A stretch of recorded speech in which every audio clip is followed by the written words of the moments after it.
Này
bạn ơi, sao bạn cứ mang khẩu trang mãi thế?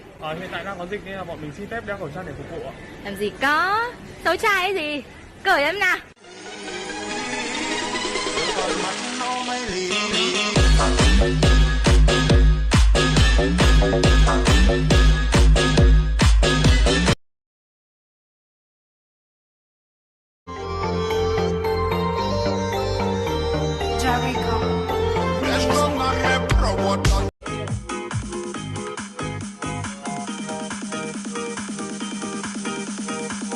Hỏi đã xanh rêu bao nhiêu tuổi đời.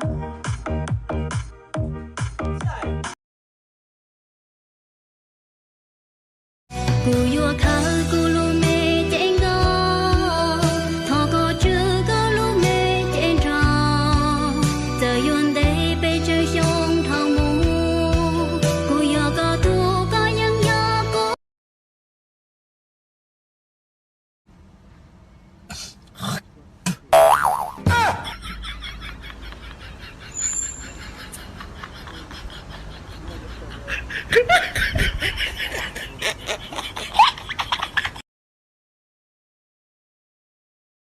One, two, three, four. Uno, dos, tres, cuatro. One, two, three, four. Uno, dos, tres, cuatro. One, two, three, four. Uno, dos.